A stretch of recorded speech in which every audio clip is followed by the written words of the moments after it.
अभी आपको बताएं, कैनेडियन नैयाद खातून के कत्ल का केस। इस्लामाबाद पुलिस ने सीनियर सहाफ़ी अयाज अमीर को गिरफ्तार कर लिया। पुलिस ने अयाज अमीर को तहकीकात के लिए थाना शहजाद टाउन मुंतकिल कर दिया है। आपको अपडेट कर रहे हैं इस अहम खबर के हवाले से। कैनेडियन नैयाद खातून के कत्ल का ये केस है और इस्लामाबाद पुलिस ने अब सीनियर सहाफ़ी अयाज अमीर को गिरफ्तार कर लिया है। पुलिस ने अयाज अमीर को तहकीकात के लिए थाना शहजाद टाउन मुंतकिल कर दिया है।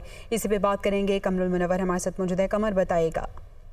जी बिल्कुल, आज एक नई दफा जो है उसका इजाफा किया गया था और गुज़श्ता रोज जो पुलिस की मुद्दत में एक FIR दर्ज की गई थी जिसमें 302 की दफा जो थी वो शामिल थी। और उसके बाद अब आज क्योंकि जो मकतूला हैं इनके एक चचा जो थे वो सामने आए थे और उनकी जानिब से दरख्वास्त दी गई और उसमें उन्होंने 109 जो अयानत करने के दफा है उसका इजाफा करवाया और उसके बाद अयाज अमीर को जो है वो उसमें गिरफ्तार करने के हवाले से बाकायदा मजिस्ट्रेट से जो है वारंट्स लिए गए और आज उनकी गिरफ्तारी जो है अमल में लाई गई है। गुज़श्ता रोज जब ये वाकया पेश आया था तो उसके बाद मौका से ही मुलजिम को गिरफ्तार कर लिया गया था और उसका कन्फेशन जो था वो भी सामने आया था, जिसके बाद पुलिस की मुद्दत में ये FIR दर्ज की गई थी। लेकिन गुज़श्ता रोज तक ना तो इसमें सीनियर सहाफ़ी अयाज अमीर ना ठीक है, बहुत शुक्रिया कमरुल मुनव्वर अपडेट करने के लिए।